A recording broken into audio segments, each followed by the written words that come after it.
நடத்திய வான்வழி தாக்குதலில் 36 பேர் உயிரிழந்ததாக தகவல். சிரியாவில் செயல்பட்டு வரும் ஈரான் ஆதரவு கிளர்ச்சியாளர்களை குறிவைத்து தாக்குதல் தொடரும் என்று இஸ்ரேல் எச்சரிக்கை.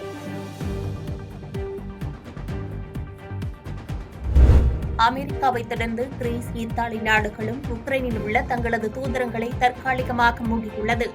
உக்ரைன், ரஷ்யா இடையிலான போர் மீண்டும் தீவிரமடைந்துள்ள நிலையில் நடவடிக்கை.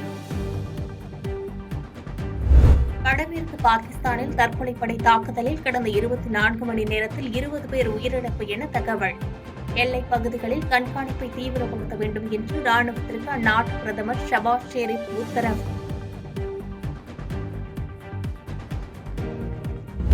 காலிஸ்தான் பிரிவினைவாதி ஹர்தீப் சிங் நிஜார் கொலைக்கு இந்தியாவை தொடர்புபடுத்தி கன்னடா ஊடகங்களில் வெளியான செய்திக்கு இந்தியா மறுப்பு.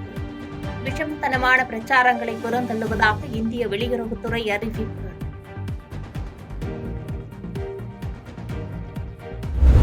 மகாராஷ்டிராவில் பாஜக தலைமையிலான மகாயுதி கூட்டணி ஆட்சி அமைக்கும் என தேர்தலுக்கு பிந்தைய கருத்து கணிப்பில் தகவல். ஜார்க்கண்ட் மாநிலத்தில் பாஜக ஆட்சியை கைப்பற்றும் என கருத்து கணிப்புகளில் தகவல்.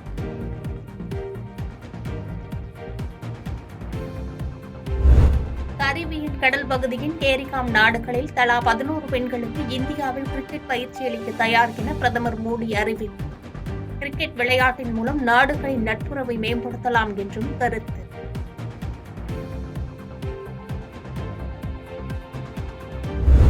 டொமினிகா நாட்டின் உயரிய விருதை பெற்றார் இந்திய பிரதமர் நரேந்திர மோடி. கோவிட் பெருந்தொற்றின் போது செய்த பேருதவிக்கும் இரு நாடுகளுக்கு இடையிலான உறவை வலுப்படுத்தியதற்கும் வழங்கப்பட்டதாக தகவல். மத்திய இடைநிலை கல்வி வாரியமான CBSE-யின் பொதுத் தேர்வு அட்டவணை வெளியீடு. 10 மற்றும் 12ஆம் வகுப்புகளுக்கு பிப்ரவரி 15ஆம் தேதி தேர்வுகள் தொடங்கும் என்று அறிவிப்பு. தஞ்சை மாவட்டம் மல்லிப்பட்டினத்தில் கொலை செய்யப்பட்ட ஆசிரியை ரமணி குடும்பத்திற்கு நிதி உதவி. மகளை இழந்து வாடும் பெற்றோருக்கு ரூபாய் 5 லட்சம் வழங்கப்படும் என்று முதலமைச்சர் மு.க. ஸ்டாலின் அறிவிப்பு.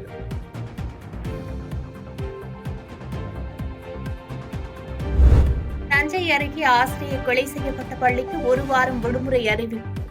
பள்ளி மாணவர்கள் மற்றும் ஆசிரியர்களுக்கு கவுன்சிலிங் கொடுத்த பிறகே பள்ளி திறக்கப்படும் என்று பள்ளி கல்வித்துறை அறிவிப்பு.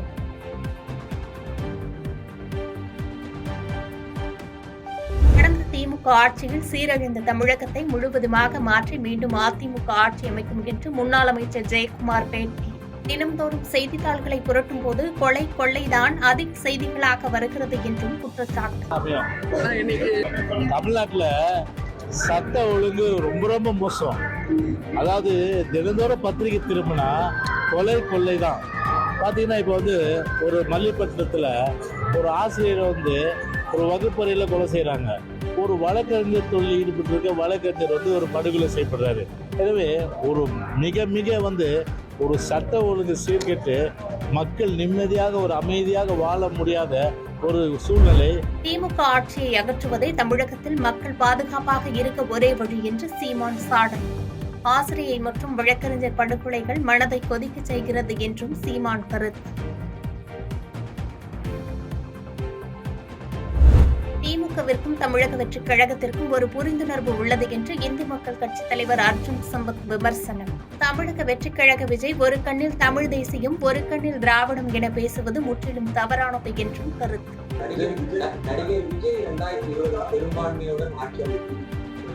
அவர் சொல்றதுக்கு உரிமை உண்டுங்க. தாவேக்கான்னு ஒரு பெரிய கட்சி ஆரம்பிச்சிருக்கிறாரு. ஆனால் அவர் இன்னொரு திராவிட முன்னேற்ற கழகமாகத்தான் செயல்படுகிறார். இருமொழி கொள்கை, நீட் விஷயம், இந்தியாவை ஒன்றியம்னு சொல்றது, புரியுதுங்களா? இது மாதிரி தான் செயல்படுறாரு. இதுக்கு எதுக்கு இன்னொரு கட்சி?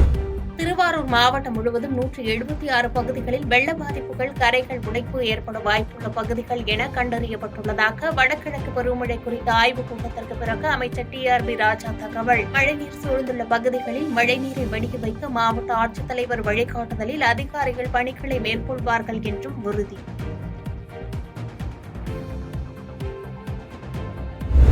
காரைக்காலில் அதிகாலை முதல் தொடர் கனமழையால் சாலைகளில் ஆறு போன்று ஒடிய மழைநீர். கடல் சீற்றம் மற்றும் குடியிருப்பு பகுதிகளில் மழைநீர் தேக்கத்தால் பொதுமக்கள் அவதி.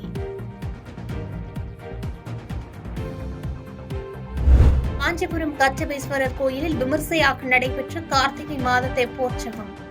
மின் விளக்குகளால் அலங்கரிக்கப்பட்ட தெப்பத்தில் எழுந்தருளிய கச்சபேஸ்வரர் சுந்தராம்பிகையை திரளான பக்தர்கள் தரிசனம்.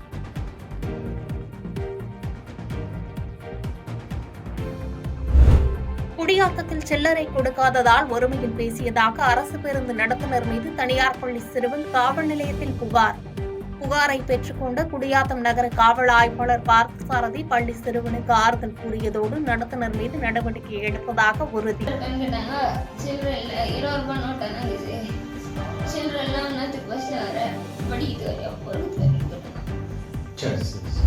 குறுகிய நேரத்தில் குறுகிய இடத்தில் அதிக மேக கூட்டங்கள் திரண்டதால் பாம்பனில் மேக வெடிப்பு ஏற்பட்டு கனமழை.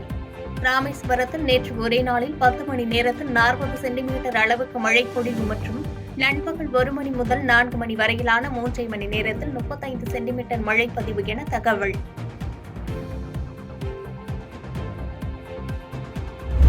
ராமநாதபுரம், திருவாரூர், நாகை மாவட்டங்களுக்கு இன்று ரெட் அலர்ட். 3 மாவட்டங்களில் 21 சென்டிமீட்டருக்கு மேல் அதிக கனமழை பெய்யக்கூடும் என வானிலை ஆய்வு மையம் கணிப்பு. சர்வதேச 20 ஓவர் கிரிக்கெட் போட்டியின் ஆல்ரவுண்டர் தரவரிசையில் மீண்டும் முதலிடம் பிடித்தார் இந்திய வீரர் ஹர்திக் பாண்டியா. செய்பவரை கண்டால் நாம் பயங்கொள்ளலாகாது பாப்பா, மோதி மிதித்து விடு பாப்பா, அவர் முகத்தில் உமிழ்ந்து விடு பாப்பா. அண்மை செய்திகளை உடனுக்குடன் தெரிந்து கொள்ள இணைந்திருங்கள் இயம்நாடு தொலைக்காட்சியுடன்.